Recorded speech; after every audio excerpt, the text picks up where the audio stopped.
Lucky for you, I am an honorable man. A what? I'm sorry? I said I am an honorable man. I'm sorry, honorable? Honorable. Honorable. Honorable. Honorable. I don't know what you're saying. Honorable. Honorable. Honorable. I think you're trying to say honorable. Shut up! Hey, I'm sorry. All right, here it is. I am going to ask you a question. If you get it right, I will set you free. If you get it wrong, well, you will be spending a lot of time with the ever-popular Mark. I can be very nice. All right, here it is. What is the average running speed of a full-grown male African ostrich? Pass. Pass to me, I know. Pass tomorrow. You cannot pass! A modern day remake of Matthew Vaughn's Layer Kick. A Coen brothers end up with Timothy Chalamet. A Citizen Kane prequel, a Midnight Cowboy sequel. Alvin and the Chipmunks deserve another squeakquel. There's so many new ways to revisit sideways, but a graphic novel is how we choose to update. But we still hold fast, you can't change the past on the Ruined Childhoods podcast. What's up? This sentence is an informal interrogative sentence made up of a contracted verb phrase. The word what's is a contraction of what is, where what functions as an interrogative pronoun and is functions as a linking verb. The word up is an adverb that, in this idiomatic construction, does not indicate physical direction but instead helps form a fixed expression meaning what is happening or how are things. Grammatically, the sentence is complete despite its brevity, with the subject what and verb is embedded in the contraction and the predicate completed by the adverb up. What's up fell into common vernacular in the early 1800s in David William Painter's novel The History and Adventures of Godfrey Ranger with the sentence, "Soul o' my body, what's up here?" But it wasn't until Bugs Bunny uttered his famous phrase, "What's up, Doc?" in the 1940 short A Wild Hare that the phrase truly took off. But this is far from the last time this phrase would send a shockwave through pop culture. In 1993, the San Francisco group Four Non Blondes would release a song called What's Up that is as popular today as it was 33 years ago. And in 1999, Budweiser and ad agency DDB Chicago would create a commercial featuring a variant of the phrase, "What's up?" though that was adapted from the short film True by filmmaker Charles Stone III. The phrase has been used countless other times in movies, TV shows, commercials, and books, but since this season of the podcast is all about movie titles that are complete sentences, it's worth noting that What's Up is the first sentence uttered in this week's film. Greetings, Starfighters. This is Ruined Childhoods. I'm John, joined as always by my brother Dan, to talk about the 2000 film Dude, Where's My Car? Dan, where's your car? It is out with my wife currently on the way to wherever she said she was taking it. Fantastic. It's nice to know that you know its whereabouts, unlike certain two people that we're about to talk about. I mean, it is 2025. I could just tap into my, Yeah. when you're listening to this, it's 2026. So Happy New Year. Right. I could just tap on my phone and I could tell you exactly where the car is. That's right. 25 years made a big difference, man. Yeah, seriously. And on this episode, we have a very special guest. He's been on our Last Starfighter and Mystic Pizza episodes, our brother, Scott. Scott, where's your car? I don't have a car. Tell us why you don't have a car. So I did have a car, Uh-huh. and there were a couple times I did lose it, but Did you really? I knew where. Yeah, oh yeah. Well, you just forget where you park it. Mm-hmm. And in my neighborhood, sometimes I'm like, wait, did I park it on 24th Street or 26th Street? And Yeah. I live in Brooklyn in a neighborhood that has a lot of driveways, so Mhm. there's a lot of things that should be parking spots, but somebody lives there, so I can't park there. So sometimes I had to park a few blocks away. Fortunately, I got rid of that car because I didn't need it anymore, and that car went away. And as it rolled away, I realized that I left my copy of Cracked Rear View in the CD player. And it was one of the saddest moments. The first I've ever CD I ever experienced. bought with my own money. Was there not a dollar bin within a mile? I never said it was my only copy. Okay. Well, Scott, can you also talk about the bumper stickers that you had in your rear window? I forgot about that. Did I have two bumper stickers, one on the left that said dude and one on the right that said sweet? You definitely did. Whoa! Did you give those to me? I did. I don't think so. Dan did. Okay. That okay. was from, I knew one of you was responsible. I want to say that was from when I was working at West Coast Video and we got like promotional. I had promotional materials somehow, and I also wasn't there also like not a visor, but like something that you put a car shade, like kind of a cheap like fold out car shade with them on it. Am I remembering that incorrectly? I think you're right. Like That's a so cardboard. funny. Like I think I kept it in the trunk. I forgot about that. I forgot about both of these things. I mean, the bumper stickers lasted a long time. But I want to be clear on this. They weren't stuck to the car. No. They were just kind of like left in. I respected the Nissan Sentra. Yeah. So I did not stick them to the car. They were like in the rear windshield, Right. tucked in It was with amazing. a bunch of dead bugs. Yeah. Forgot about that. Well, that's why we're having you on this episode, Scott, is because for some reason, this movie, I feel like you are associated with it in my mind. It's one that for some reason you have always claimed to really enjoy of all movies. It's true. I don't, it's not that I don't like a lot of movies, but I'm not into movies. And I'm not even saying I'm not into movies the way you guys are, because that's a different universe. I mean, I don't really care much about movies, but for some reason, this movie tickled me so much. And then when I just rewatched it last week, I really went into it thinking that I'm like, oh man, this is going to be rough for me. The love And affair I will gotta be say, over. no, dude, it was reinvigorated. I emerged from that loving it even more. I thought like your like love of cinema. I thought that like, Dude, Where's My Car ignited the fire, and you were just like, have you guys ever seen Citizen Kane? like you subscribe to the Criterion channel like directly after watching this, and well, that's how I watched this. Yeah. That's where you. of course you did.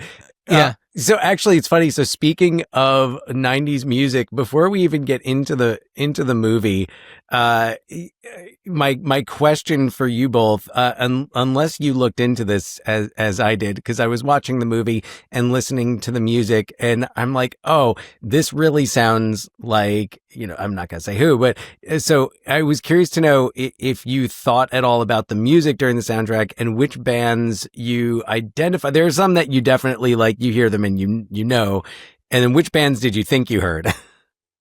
Oh, which did you think you heard? Well, for me, this movie always, what stood out to me is Voodoo Lady by Ween. Yeah.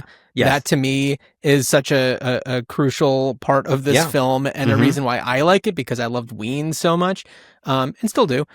But what bands do I think I heard? I don't know. I love this question, and I know where you're going. I'm Dan. going to give you some stall time. Have I mentioned my personal connection to Ween? I know I have to you, but that I believe so. Yeah. Did you go fishing with them? No, but I probably could, because I didn't teach, but I directed in 2 shows in his senior year, the son of Gene Ween.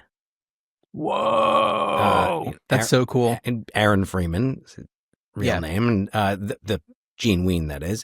And we don't want to dox his son. No. But and like, what's funny is I didn't make the connection, and like, I'm sure I met the guy and did not, and he looks like every other 50, 60 something male in Seattle, so why would I think anything else until long after the fact? I find out, like, oh yeah, did you know that? Like, oh, you didn't know that like his dad was like Gene Ween? What? So anyway, so definitely Ween, unmistakably Ween. Who else? Who do you think you heard on that soundtrack? Ooh, I mean, the only other song I can think of is Bust a Move, right? Right. So we got Bust a Move. Yeah. No, but Young MC. But where you're going with this is that there's all these bands that are implied by the soundtrack that are not actually on it. Yes. Like, it's a soundtrack that would like Lit belongs on it, but is not. I don't think. Absolutely. No. What's that band that with that annoying guy? Smash Mouth. So I was gonna say, how many times did you think you heard Smash Mouth, but you were is like, Smash Mouth not on the soundtrack? Smash Mouth is not on the soundtrack, and it's funny because Dude, like Smash. Smash Mouth is in the movie, but not on the soundtrack. The song "Come On, Come On." Is that? But Where is that? All the other music in it totally hints at it being a full-on Smash Mouth experience. Because I was going to say, wait, come on, because I just finished watching the movie again. I'm telling you, ago. This is on Wikipedia. It says a deep cut, songs Dan. featured in the film but not included in the soundtrack. So Oh. on the soundtrack, we have another song and band that I love, "Lighting the Way" by Superdrag is on it. We have "Stupid Ass" by Grand Theft Auto, which I believe there's a music video with Ashton Kutcher and Sean William Scott. Right, yeah. That was made for it. Yeah. "Playmate of the Year" by Zebrahead. "I'm Afraid of Britney Spears" by Live on Release. Oh, yeah, or Live you're on just Release, looking I at don't the know. listing. Yeah. I am now, yeah. Harvey would say, Danger's on there. So Sum 41, Good Charlotte. Mhm. So Good it's kind Charlotte is there with Little Things. Sum 41 is on there with What I Believe, now, but not on the soundtrack. It's Credibility- heard in the movie, but not on the soundtrack. credibility points, it's got a track by Blur on there and Lady Smith Mhm. Black Mambazo. It does. That's true. Listen, there's tons of credibility in that soundtrack. You just said it yourself. Like a lot of those songs that you just mentioned are like great. Like Ween is on there, is a total hint that this is an actually good movie that's disguising itself as a piece of garbage. 100%. But I it's completely okay. I just want to say, Yeah. Before we get any further, I want to establish that there are a lot of podcasts. I don't know about a lot, but there like any podcast that I've seen that has covered this movie. They're all podcasts that are just like bad movie reviews and like we talk about bad movies. I'm setting the record straight right now. We are not going to speak ill of, as a whole, Dude, Where's My Car? So my question is, should we get out of the way right now all of the things that do not hold up or... I'd say after you give a synopsis, yes, we shall. Okay, here we go. Stoner roommates Jesse and Chester wake up with no memory of the previous night, 2 furious girlfriends, and a missing car. As they follow a bizarre trail of clues, they begin piecing together just how wild things really got. But the closer they get to the truth, the more they realize they're caught up in something much bigger. An intergalactic race to find a mysterious alien device whose mystery is only exceeded by its power. As Jesse, we've got Ashton Kutcher. As Chester, we've got Sean William Scott. We've got Jennifer Garner and Marla Sokoloff as Wanda and Wilma, their girlfriends. We've got Christy Swanson, the original Buffy the Vampire Slayer, as Christy Boner. Amazing. An appearance by David Herman, who most people would know as Michael Bolton from Office Space, playing Nelson. We've got Hal Sparks popping up because it's a 2000 comedy. Zoltan.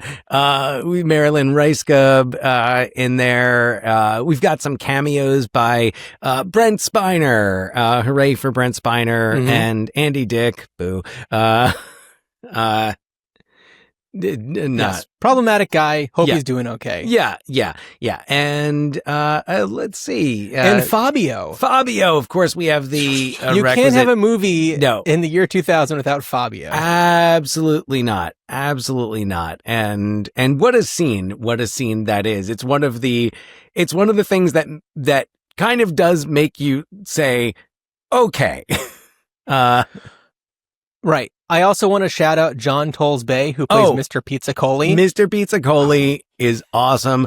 John Tollsbay is... I will crush you like a doodle bug. Who has very few credits despite being Right. a standout performance in this movie. like K-Pax. Hold on, I wrote him. I think we've now listed half of his credits, I think. Right. Oh, Waterworld. So we've done Waterworld. like 2/3 of the Mr. Pizza Coley, John Tollsbay filmography, I think. That's true. I didn't do a deep dive, but I saw like, okay, so Out for Justice. Sorry, Out for Justice is Okay, so we've also, done half of his films. Yeah. And we can always gotta come back complete to the the series. Seagal filmography. It's not a complete sentence. So Out for Justice, not this season, but Yeah, nor is K-Pax, but no. another time. And we've done Waterworld. So check We have the done archives. Waterworld. That is true. But no, Mr. Pizza, absolutely fantastic.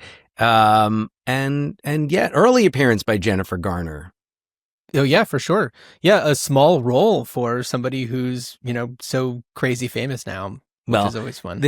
I wonder what she thinks of this movie. I'm sure she doesn't think of this movie. I bet she tries not to. Yeah, of her entire.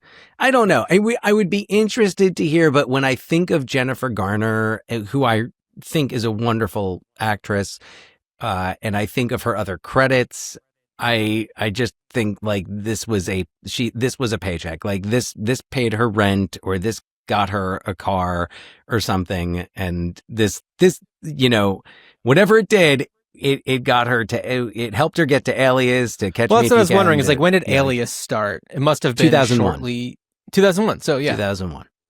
Mm-hmm. Yeah. So. Yeah. Oh man. Well, okay. Real quick, Scott, who's your favorite character in Dude, Where's My Car? Mr. Pizzicaoli's mine. Dibs. Excellent question. I need to think on this. It might be the dog. Ooh, yeah. The dog's pretty good. Oh, Jackal. Dog? Jackal. Jackal. Yeah, Jackal's awesome. Well, for anybody who's Jackal's watching great. this on Important. Spotify or on YouTube, if you look right behind me, or if you're actually, anybody who's looking at the podcast artwork for this, whenever I'm making these, I'm thinking like, all right, well, we'll clearly see Jesse and Chester on the poster for it. So what should be featured as kind of like the main image for it? And Jackal. It was easy. As soon as that popped up, I was like, oh, I guess you could have them in like the bubble suits. That's always fun. Or you could have Mr. Pizzicaoli, but Jackal. Mr. Pizzicaoli would have been a strong choice as well, but Jackal was the call. Yeah. Dan, do you have a favorite character? Ooh, oh man, I like Jeff. I was gonna guess Jeff. Jeff. I don't know if Jeff is my favorite. I love like Jeff on like the keyboard. He's so good. Yeah. Who Jeff plays Jeff? Jeff is James Vincent. James Vincent. So interesting. And like there are some other great little. I love Jeff, but and also I was like looking into some of the other actors in this, and sorry, you're hearing all of my pages turning. Like the Jeff character introduction, that's just funny. Another character who I really liked and looked him up to find that he recently passed away. We're recording this on December 29th, 2025, and he passed away a week ago, and that's Pat Finn as Rick, the police officer who sends their car to not just to the impound, but sends it to auction. Yeah. Pat so Finn. good. So pour one out for Pat Finn In memoriam. Yeah. Pat Finn. Great. What a great line when he tells him to go get donuts, and he says something like, he's like, "Oh, they're delicious," or like he has this great little throwaway. Oh, that's a good line. choice. That's a good one right Yeah, there. That's what it is. Oh, that's a good one. Oh, Like he's great. I love the guy. What's the guy he's not driving the van, but he's the one who talks them. He's a really familiar like character actor. Who drives the van? He's the one. He's not driving the van. Not Zoltar, but the one who's like Zoltan. But who's driving the van? I don't know. But not the one who's driving the van. That guy's great, but I'm gonna go with. I'll go, since you know what, you took Mr. Pizzicaoli. I'm gonna go. This is our draft, and you took Dude, Where's My Car draft. Well, no, you have to pick, and you called dibs, so that implies that like we can't have the same favorite apparently. So I will go then with Jeff as my favorite. Jeff is great. So Scott mentioned the "I will crush you like a doodlebug" line. I also want to shout out that he says that he's going to stop him from embezzling pizza. Yeah. And what a fun turn of phrase. Like, what a great way to say that. But since we were just talking about the impound lot, I want to shout out Cleo King, who plays the impound officer. Now, Cleo King has been in a zillion things, but just before Dude, Where's My Car, and she was also in Road Trip the same year, but just before that, Dan, I know, Scott, you're not going to probably pull this one, but Dan, do you know what 1999 movie she's in and has a very different role? Oh, Or did you look it up? And well, see I it? was looking. I looked at her filmography already, Oh, okay. and yes, was like pleasantly surprised to find that she was in Magnolia. I could not place her in Magnolia. I did not look. So she was okay. She was Marcy. And when we see John C. Reilly first going to a house where there's a disturbance, Right. and there's the woman who has a dead body in the closet, she's the woman who's yelling. That's Marcy. Yes. And I was able to place it just because as soon as I saw that her name was Marcy, I was like, oh, I can hear John C. Reilly saying her name, trying to get her to calm down. That's exactly who that is. I can hear it now. Yeah. Yeah. So, Scott, can you I have tell a question. Ooh, yes, go ahead. Who is the actor who plays Zoltan? Hal Sparks. Of Talk who is he? Soup. Hal Sparks, Oh. yeah. He was definitely more of like On the E! Network. a personality, but has been in a zillion things, sitcoms. And lately, if you see any like social media videos of him, he kind of has like a Glenn Danzig look. Like he's very buff, Oh, but he yeah. has long, black, straight hair. Like Glenn Ooh. Danzig meets Glenn Howerton. I'm looking at a picture. Oh. I'm looking at a picture from Interesting. 2016, I guess, but All I Well- know is like his reveal in Dude, Where's My Car? I don't know who he is, but I got the feeling like, oh, I'm supposed to know who this is, and it's supposed to be funny that he's the guy. oh yeah. I think that what's funny is just that he's a normal looking guy.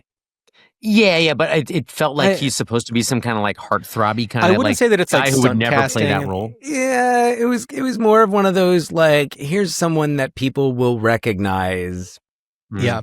likely from cable Not me, but television. He was on get Queer it. as Folk as well, but I do Right. believe that was after. That was Actually, after. Queer as Folk debuted in December 2000, which is when That's when this film- came out. Yeah.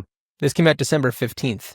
So yeah, Queer Doesn't as lot of work. Queer as Folk and Dude, Where's My Car in the same month. Man, Hal Sparks versatility. Yeah, getting some nice Respect. paychecks there. Okay, so Scott, I just want to know a little bit about your history with this movie.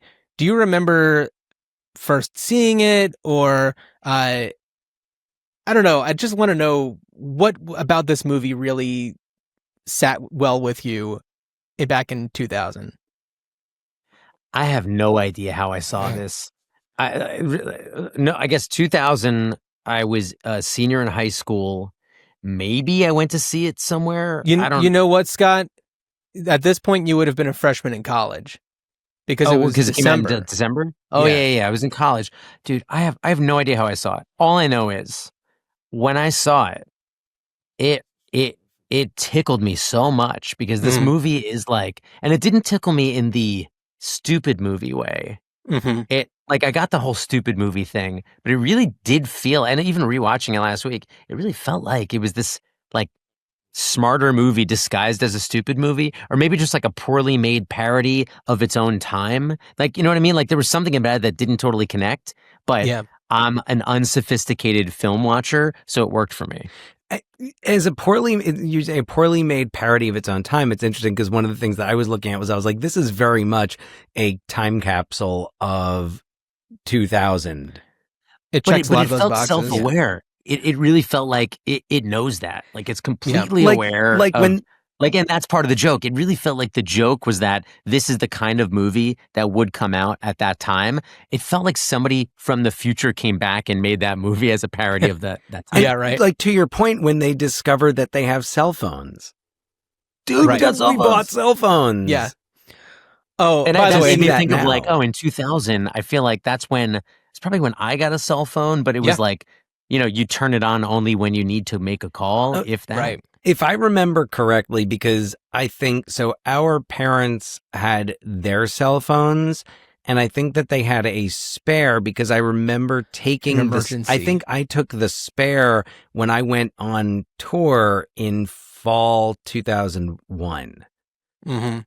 So Mm. I think I'm pretty sure I didn't have my either that or that was like the first time I had my own. But I actually don't think Not so. I common think it cell was one of phones. theirs. Right. Yeah. So it wasn't common, and it was a big deal to say, oh, like to buy one, Dude, to have one of we your got cell own. phones Yeah. And Big time. tattoos. and tattoos. What does mine say? That scene, it stands the test of time. Yep. Like, it got me real hard, probably as much as it did maybe even more than when it first came out. I saw it coming. I've seen this movie a number of times. They're but really it's good still at great. playing these like dumb parts. Yeah. That I could see somebody making this movie now and being like, "You're gonna act like Ashton Kutcher in 2000," Right. and like, but he knew how to act like himself in 2000. How'd they do it? Having listened to some of the commentary track, I couldn't get through much. It didn't seem much unless they were in character for the commentary track. Not a ton of acting. Okay, so Dan, so you watched it with the commentary a little bit. So I have some questions that maybe it will have addressed. I saw that it was originally supposed to be a live action Beavis and Butthead movie. Is that discussed in this at all? I did not get that far in the commentary because Ashton Kutcher, they were all like Danny Liner, the director, and Ashton Kutcher and Sean William Scott. I mean, also like they recorded this in like for the original DVD release of the movie. So it's not like them looking back now. And, both of those guys went through their struggles with a lot of what happens when you get really famous really fast at a young age. Sean William Scott, I don't know as much about us. I know Sean William Scott's struggles have been like more public, but we know Ashton Kutcher has, been through also. Ashton Kutcher's public struggles are no, I'm saying I think it's Sean William Scott more with substances. Right. I think that Ashton Kutcher more of just like being an entitled celebrity and hanging out with Sean Combs too much. Yeah. Well, yeah. But for Sean William Scott, since he has transcended, and I know why you're pointing to me, it's because in the latest season of The Righteous Gemstones is a key character and is fantastic. It's wonderful to see him back, and he's great in it, and I just hope it leads to more. I hope it leads to more for him. I feel like being accepted by like the Danny McBride community is like all the validation I need for somebody, where it's just like, okay, they're all right. Yeah. They're in that fold. But like it's he's like come through the fire and hope, and we'll hopefully do, because there was also a lot of nuance to that performance in The Righteous Gemstones that Sean William Scott, we definitely don't see from him in Dude, Where's My Car. I can't think of anything where he would have displayed that. Ashton Kutcher, we know, did some dramatic work. He did you see him as Steve Jobs? Did you see the Steve Jobs movie he did? Yeah. It's not great. No. That one was just Jobs, right? Yes. Yeah. Because the other one was. Now, is that the one where Wozniak? Now, in that one, wait, which one was the one where Seth Rogen was Wozniak? That was the Aaron Sorkin with Michael Fassbender. And Seth Rogen and Jake Gyllenhaal were up for the roles of Jesse and Chester. So that's why that was appropriate to bring up. It's all connected, and they were all looking for the. But I can't. I don't think that continuum transfunctioner. Yes, Dan, continuum transfunction. I don't know what's so hard about it. It's a good thing I'm not trying to find it, because I wouldn't even know what the hell. I'd be like, I'm looking for the confunctioning continuum transdingling. The dingle doodle bug thing. Yeah. Whatever. Yeah. Oh, so Dan, you alluded earlier to the fact that there are certain elements to this movie that make it problematic that we should just kind of address and move on from. Oh, yes.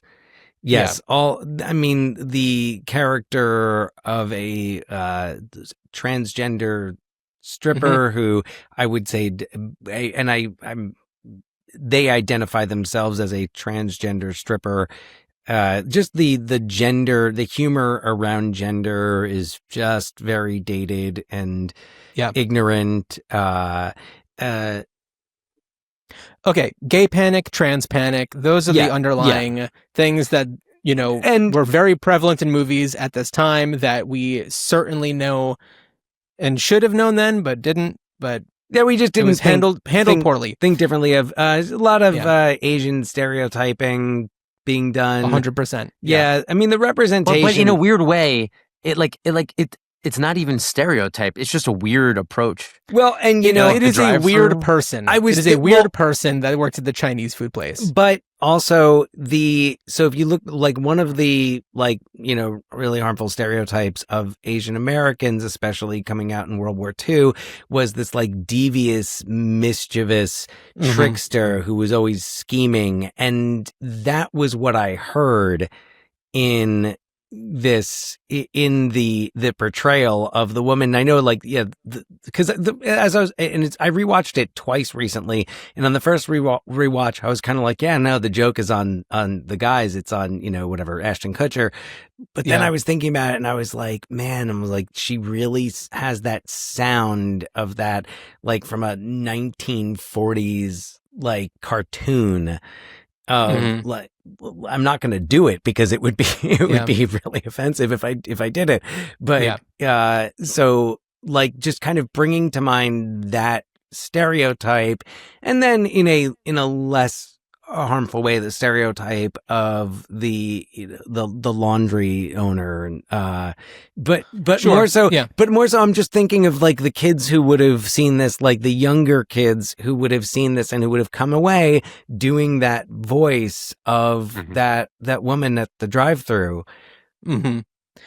And so that's it's just not great. It was just so weird watching that. I can't help but like that's not even a trope. That experience, it just was so weird. The only thing tropey about it is the voice, but not that. I'm like, wait, am I missing? Is this like a thing that happens when you order? First of all, drive-through Chinese, A drive-through Chinese food place, right.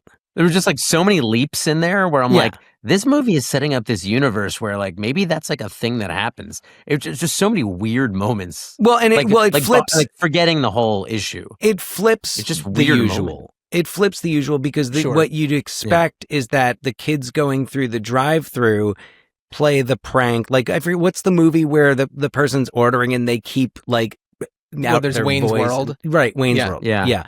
So what's the movie? Come on, I'm sorry, I'm focused on Dude, Where's My Car? My mind is not in that universe. It's not in Aurora right now. It's wherever this is. Right, but also it should be because there's a lot of connective thread between a movie like Wayne's World and a movie like Where's My Car. It's these two guys who, you replace metalheads with stoners, and then it's just them kind of on their journeys. And to have a moment where you have this. Sorry, I just thought of this. I just thought of the scene where they're like walking away from their house, and then it cuts to them going, dude, I'm tired. And then it goes back and they're just like 5 feet from their house. Yeah. It's so good. Well, that's something else I want to talk about. I know that we're still talking about the problems of this movie, and we'll get back to that for a second. But I do want to mention what this movie is also great at is those in-between moments between like scenes. Some of the lines are ADR'd that are so beautiful. There's ones that are as simple as just like, but seriously, where's your car, dude? Where it's like clearly ADR'd, later on just to kind of have something there. But also when the Zoltan crew is bringing them to their lair. The barn. It's a completely ADR'd line. Is it where red? It's just like, is it red? Yeah, it's like, it's not a barn. Is that a barn? Is it red? A barn. No, it's not a barn. It's not a barn. Like that's completely ADR. Did either of you look that up? Because I thought about it. What do you mean? Does it have to be red to be a barn? Looking up the actual question. Does it need to be red to be a barn? No. But it's a great point. It's so. It's just like a writer wrote that. Like that was, and it was like the perfect timing. It's just, it's one of the best lines in the movie, and it's not. Well, it probably wasn't in the original script, and it was probably just like, "Ooh, we need something here," and then some genius said, "How about this?" And then there we have it, and it's so memorable and fun and ridiculous. That whole barn scene, the whole miming the taking the fire extinguisher off the wall to hit it over the heads, the way that all plays out is so good. Yeah. We get not a cameo so much because he's just a working actor, but the guy who played Donkey Lips in Salute Your Shorts is one of the Zoltan crew. Oh, right. I wish I don't have his name on top of my head, but you got to respect him. Let's find his name. Come on, one of you guys has to have it. I don't know how to. Well, okay, here we can look up donkey Look lips. up donkey lips. And while you're looking I that don't up, I'll just throw out the one last thing on my list of like this, other than like representation of like a diversity, which we know like it's like, yeah. But also just the objectification, the amount of objectification of women totally. throughout this is uncomfortable. And some of it is like, it really does feel like a joke. And some of it is just like the strip club stuff, like Sure. the wet t-shirt thing. Like a lot of that is like really over. The name It's Chrissy checking Boner the boxes. is The name hilarious. Christy Boner, Yeah. so funny. Yes. Yeah. No disrespect to people out there with the last name Boner. No, But no. I mean, they do well the same done. joke in A Mighty Wind. Like, Right, but they did it here first. Yeah. So there you have it. Yep. Yeah.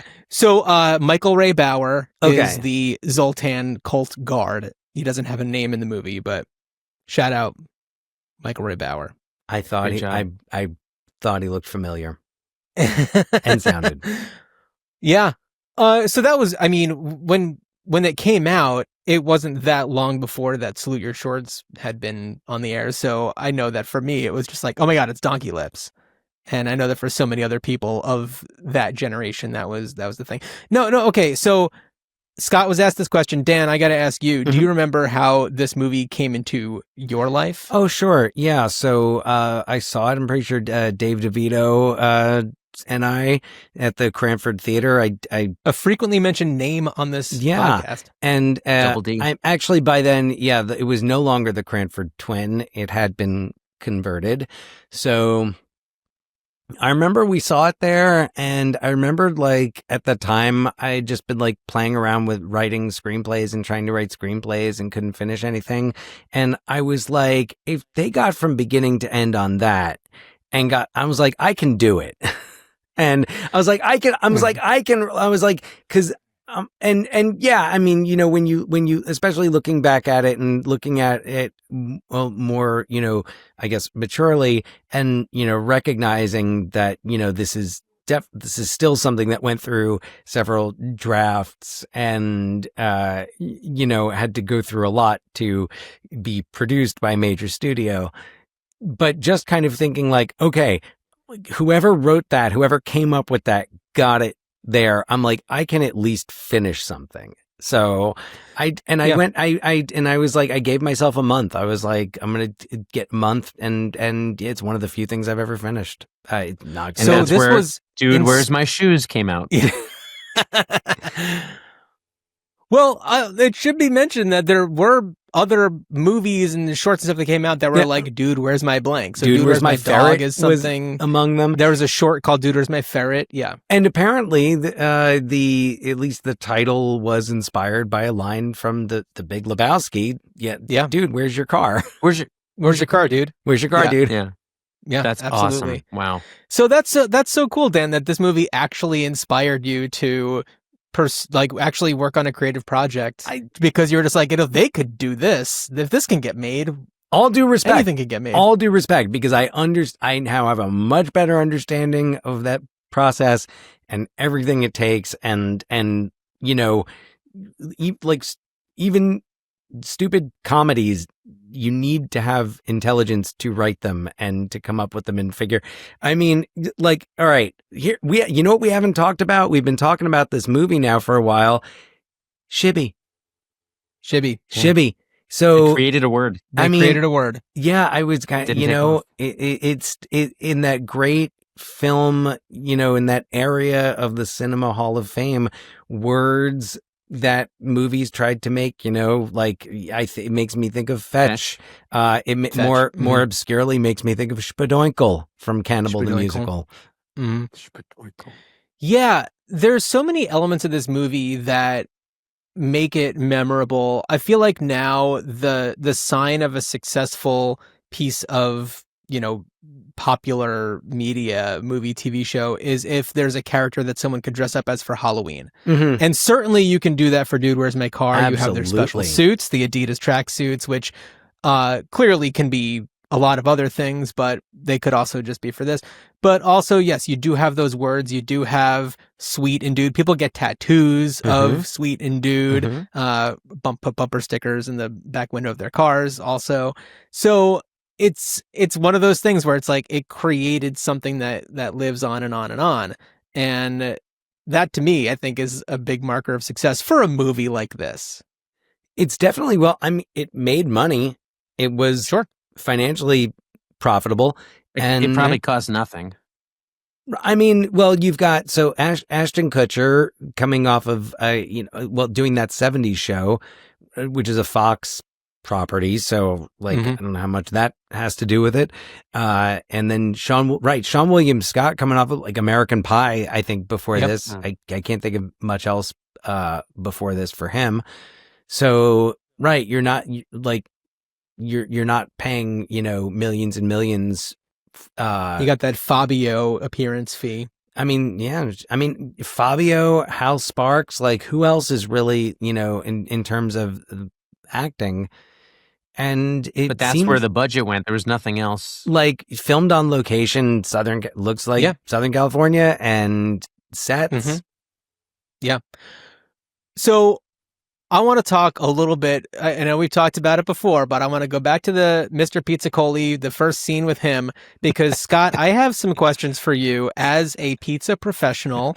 For anybody who doesn't know Scott or hasn't listened to any of the episodes that Scott's been on, owner of Scott's Pizza Tours, and also runs Slice Out Hunger, the wonderful nonprofit. As a pizza professional, and author of Viva la Pizza, The Art of the Pizza Box, which is right behind me for our video viewers. Scott, as a pizza professional, can a pizza stick to the ceiling like that? It's an outstanding question. Thank you. And is it can or should?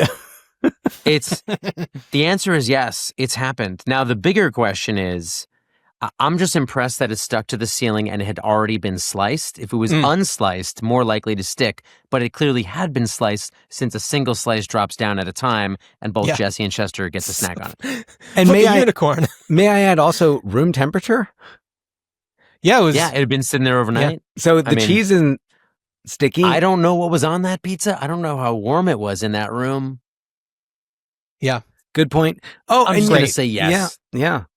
And you do get a good shot of the underside of the pizza, which I know. So did it get a good, what type of oven was it made in? It looked like it was from, I don't know what neighborhood they were in, but it looked like that LA, New York style pizza, like Mulberry Street pizza, something like that. That's undercooked, and over cheesed, but still reliably New York style. All right, now I need to go back and watch the commentary so that I can find out where they got the pizza from. So I can. I assure you, Dan, that that's not in the commentary. It sounds like there's nothing much in the commentary. Ashton Kutcher talking about his hog. Really? Talking about coming out of that they made him wear a shirt when he comes out of the room, when he comes out of the bedroom, like at the beginning of the movie, and he stumbles out putting on a shirt. He didn't want to wear a shirt. And that was the compromise, was that he would be putting it on as he came out. And there was something about how but they were because everyone because you could see my hog. And that was around where I was I don't know I don't know if I can keep up with the commentary, if this is the vibe. I understand why you watched it with the commentary, but there's no need. You understand why I turned it off as well. Yeah, I've never, I'm a huge fan of this movie. I would never consider watching it with the commentary. Okay, so I have a question for you guys, and I just want to know if I'm the only person that has this experience. And Scott, since you don't have a car, I need you to you do drive occasionally, I know that. So when you are driving, if you are on some sort of highway or something, and there is a sign that says, "Do not pass," do you ever think of Brent Spiner saying, "You cannot pass"? Yeah. All the time, yeah. Because every time for me. Yeah. I think of Brent Spiner any chance I can. He's incredible. I still can't believe that he's so good. He's so good general. Paired with Andy Dick. Yeah. Pass to Mark. Yeah. Yeah. When I think of Brent... Honorable. That's a hard word. When I think of Brent Freakincage.com. Spiner, I think of the Spiner Femmes. Go to my website, freakincage.com. Scott, Oh. I have looked into buying you that URL, and unfortunately, it is prohibitively expensive. It is for Yeah, sale, please. though. What is there now? Is there anything? It's somebody who's trying to sell the page. That's oh all. my God. Good luck. Yeah. Have fun.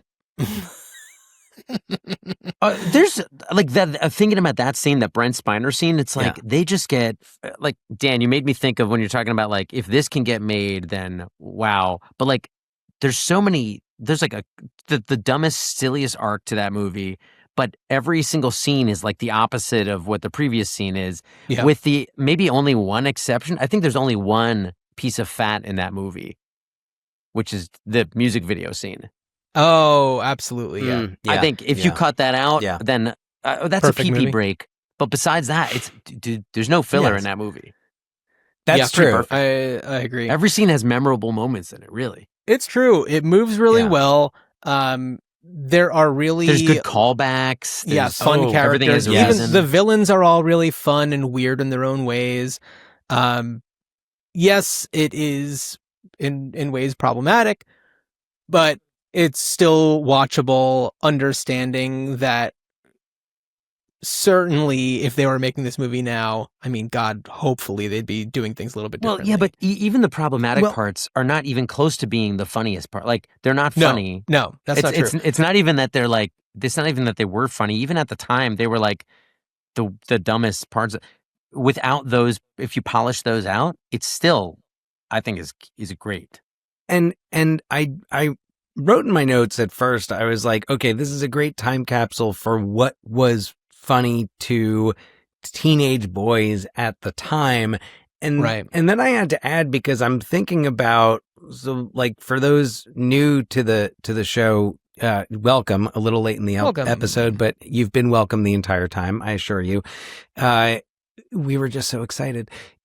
I teach high school, and I can definitely think of a certain segment of the student population that would really love this movie, would have no problems with any of the things that we mentioned as being objectionable through the lens of 2025. And I'm talking about people who are not alive, who are not close to being born when this movie came out, and they would still, and there's a large, and this is in Seattle, you know, I would imagine in other areas you'd have even more.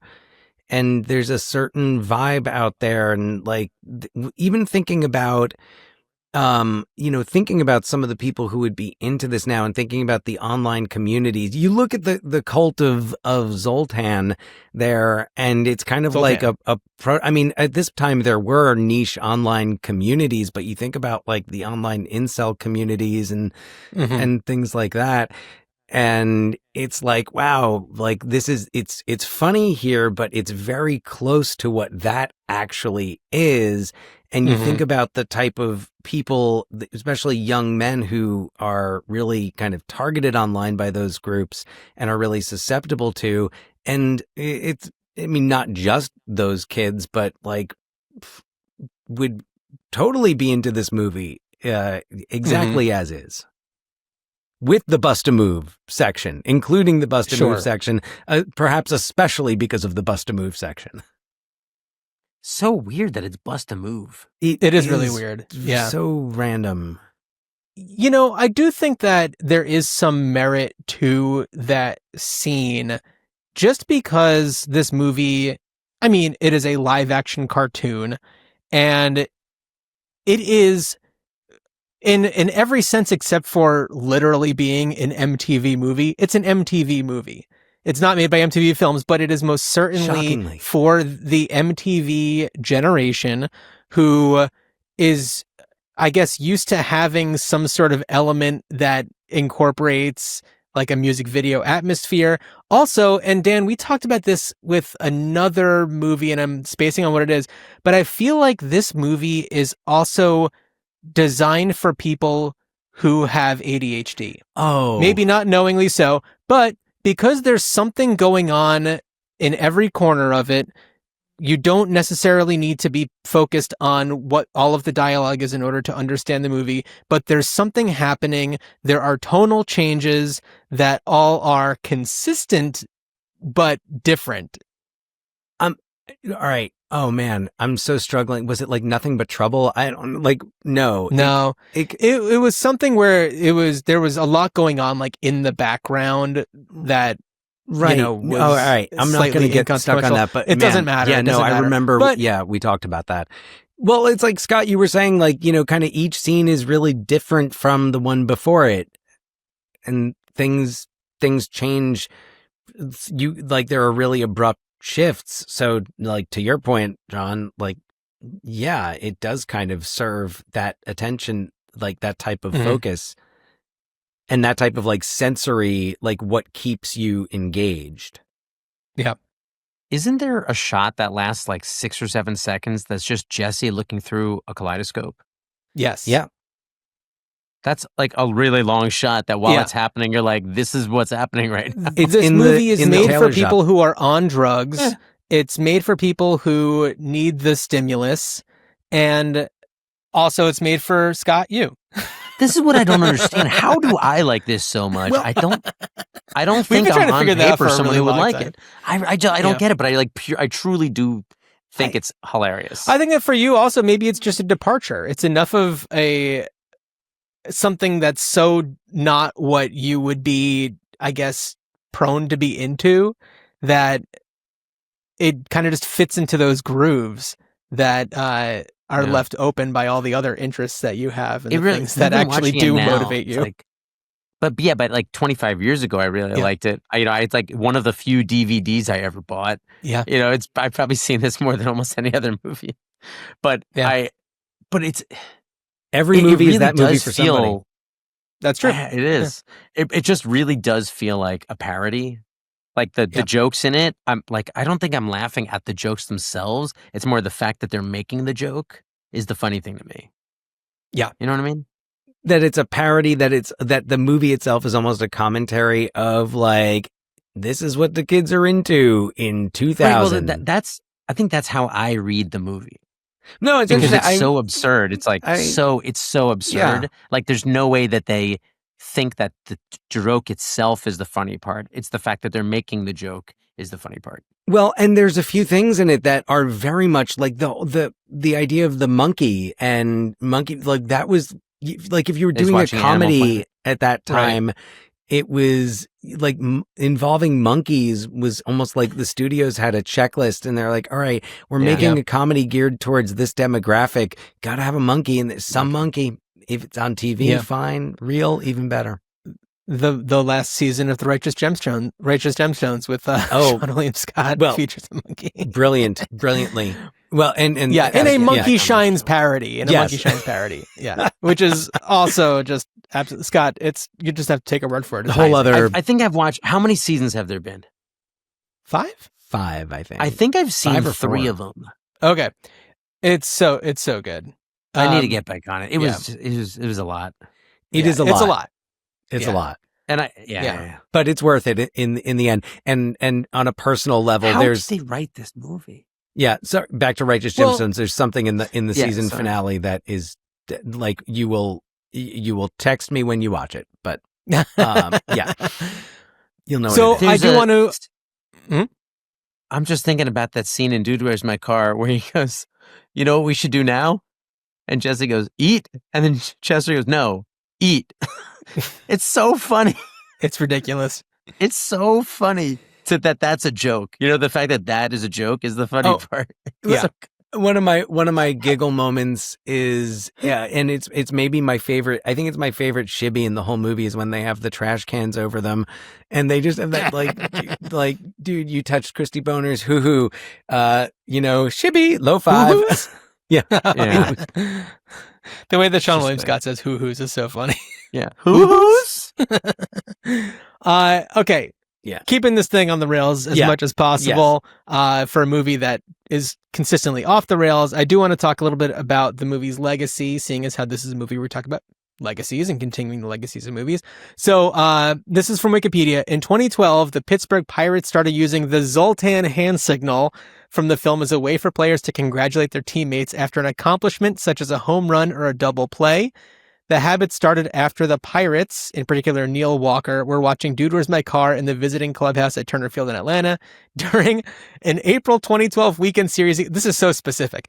After a Twitter campaign to encourage the real Zoltan to appear at a game, Hal Sparks flew to Pittsburgh on July 25th, 2012 to throw out the ceremonial first pitch and was on hand to see the Pirates win 3-2 over his hometown team, the Chicago Cubs. There's so much more I'm not even going to read, but I love that the Zoltan hand signal has transcended the fantasy world and has become mainstream, at least for the 2012 Pittsburgh Pirates. Yes. Also, a sequel titled Seriously, Dude, Where's My Car was planned at Fox around 2003. And it seems that it went away after Rupert Murdoch sold Fox to Disney. It just kind of, you know, fell apart. So that's where I ask, and I'll start, Dan, with you, because Scott, I don't want to put you on the spot too much, but Dan, how would you continue the legacy of Dude, Where's My Car?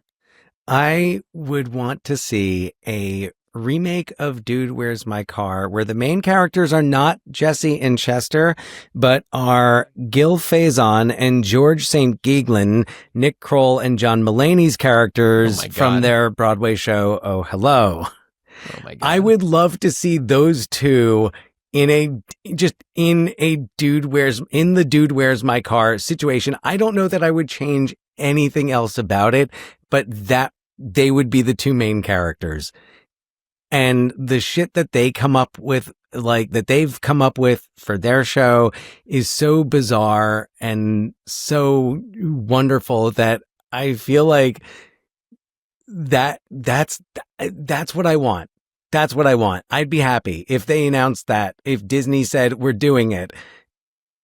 Well, I feel like you'd have to replace, the only change would be that you'd have to maybe replace Chinese food with like a tuna sandwich drive-through place or something. Yes. Do whatever. I would say, like, let John Mulaney and Nick Kroll do whatever, but also keep a lot of this. I would bring, what's his face? Nelson, the actor who played Nelson. Blanking on his name. I just keep wanting to say Michael Bolton. Bolton, yeah. Yes, I'd like Jerry Herman. Bring him back. Jerry Herman, Dave Herman, David Herman. Sorry. David Herman. But yes, that's what I want. I don't have another idea. Okay. Scott, do you have anything in mind? No. The legacy, the movie's perfect the way it is. IMAX. Yeah. We all know the parts of it that are imperfect, and we understand it. But so it's great. Yeah, and I think that I had two lines of thought for this. One of them would be to do a new like home video release with the problematic parts edited, and not like making new stuff, but seeing if there's a way to edit around. There's a line where Chester, it's implied that Chester called the Dalai Lama the F slur, and it's just like, maybe there's a way to do that a little differently. I think every one of those problematic things is so close to being fixable, Exactly. That's what I mean. Like maybe little tweaks. Not far off. Like even the transgender stripper thing is like so close to, like, that's a character that's like pretty powerful, pretty close to being okay. I feel like the only thing that would need to be edited out of there is when she kisses Jesse, and then it's revealed, and then he kind of like makes a grimacing face and like whatever. Yeah. You edit that shot out, and it's so much better. Right. Yeah. So anyway, that's kind of one line of thinking. The other thing I was thinking, and I don't know, have either of you seen Begonia? Not yet. Okay. It's the recent Yorgos Lanthimos movie with Emma Stone, Jesse Plemons. It's all about conspiracy theorists and a plot from aliens to, I guess, control humans and on planet Earth and everything.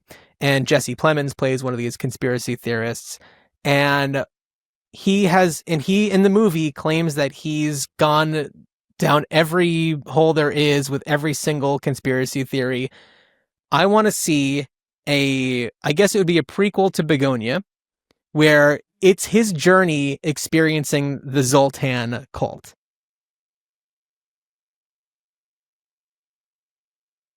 So his experience wearing the bubble suit, maybe it's just a short film, maybe just a little short, and he's going down that road. Now this would have to take place after they have already done what they do with the Continuum Transfunctioner. Perhaps there is another mission that they have, something else that they're doing.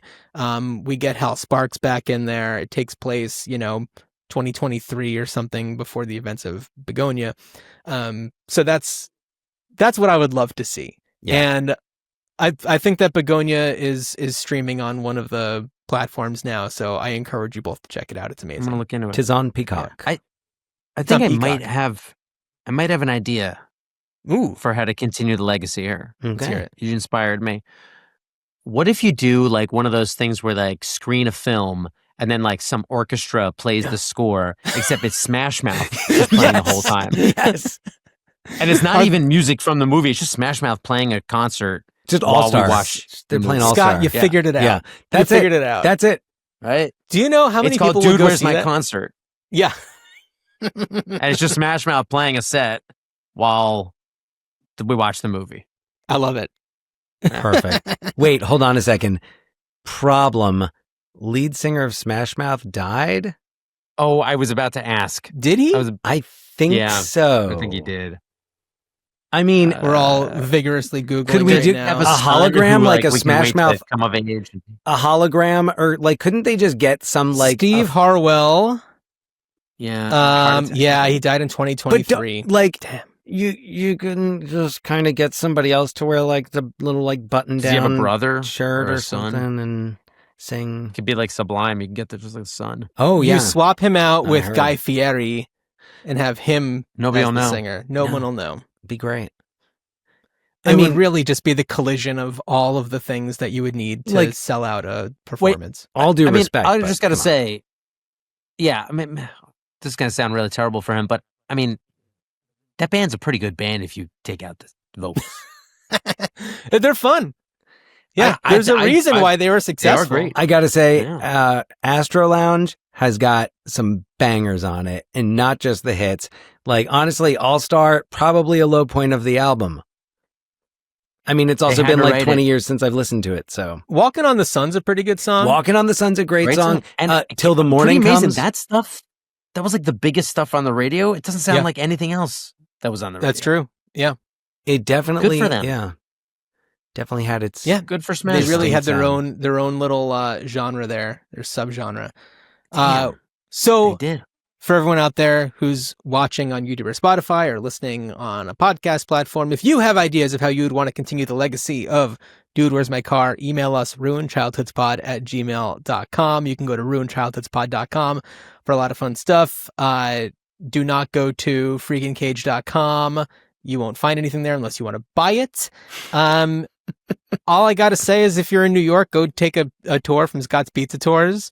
Or check out a Slice Out Hunger event, or just the Slice Out Hunger website for whatever's coming up there. I'm just gonna say, if you are on a pizza tour and you do the Zoltan salute, I will get you a free slice, a bonus slice. Oh, Whoa. oh, I really hope this. Scott, happens. please report back if this ever happens. Yes. You just gotta To know- walk up and Yeah. go, Zoltan, and then Picks. and then I will just wait. I will just nod. Picks, please. I'll nod. Yes. Or if you wear a bubble wrap suit, Ooh. a whole extra pie. Whole extra pie. If you do both. Oh wow. Who Still knows? just one whole pie. Who knows If what'll you happen. take Yeah. Scott to a tattoo parlor and get dude and sweet tattoos, you get the pizzeria. Whatever pizzeria is Maybe. closest to where you are. You get I bet so Mr. many people got Yeah. those tattoos and really Oh, yeah. regretted it. If you come dressed as Mr. Pizzicoli and walk into the pizzeria like you own the place, you do. Mr. Pizzicoli.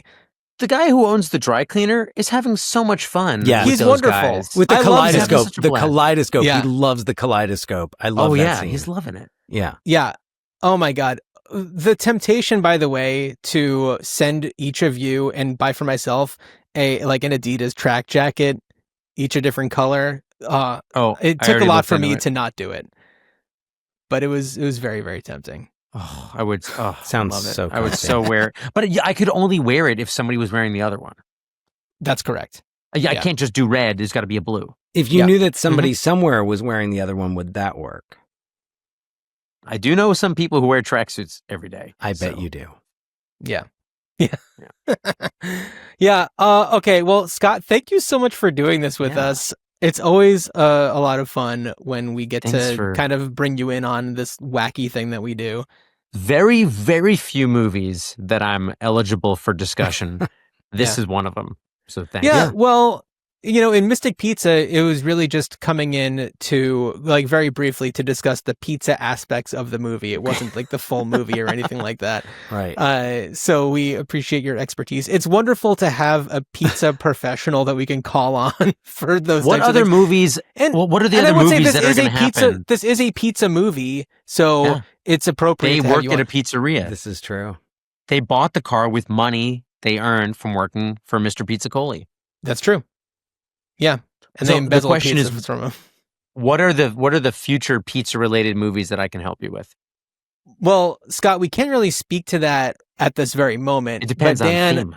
But Dan, why don't you tell us, because we're doing a season of movies where the title is the complete sentence. So Dan, why don't you tell everyone what we're doing for our next movie that most certainly does not have any pizza in it? No, but it does have another iconic screen pairing, because we are doing 1962's Whatever Happened to Baby Jane, starring Bette Davis and Joan Crawford, and directed by Robert Aldrich. It also features Victor Buono in his film debut. So Oscar nominated, I think. Oscar nominated, perhaps for this. I think I don't have those stats in front of me. We'll talk about it more in the next episode. We certainly will. But so a classic, Whatever Happened to Baby Jane. Cool. Well, Dan and Scott, while you are in a car at a stoplight next to Fabio, I wish you both a good journey.